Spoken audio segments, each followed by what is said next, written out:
বঙ্গবন্ধু হত্যার পর প্রতিরোধ যোদ্ধাদের চিহ্নিত করে রাষ্ট্রীয় স্বীকৃতি দিতে উচ্চ পর্যায়ে কমিটি গঠনের নির্দেশ দিয়েছেন হাইকোর্ট। সেই সঙ্গে ৩ মাসের মধ্যে সংক্রান্ত প্রতিবেদন দেওয়ার নির্দেশ দেন আদালত।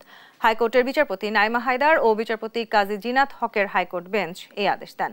এর আগে 2022 সালে এক রিট আবেদনের প্রেক্ষিতে প্রতিরোধ যোদ্ধাদের চিহ্নিত করে তাদের রাষ্ট্রীয় স্বীকৃতি ও পুনর্বাসনের নিষ্ক্রিয়তাকে কেন অবৈধ ঘোষণা করা হবে না তা জানতে চেয়ে রুল জারি করেন হাইকোর্ট। পাশাপাশি তাদের রাষ্ট্রীয় স্বীকৃতি ও পুনর্বাসনের জন্য উচ্চ পর্যায়ের কমিটি গঠন করা হবে না রুলে তাও জানতে চাওয়া হয়। ওই রুলের চূড়ান্ত শুনানি শেষে আজ রায় ঘোষণা করা হলো।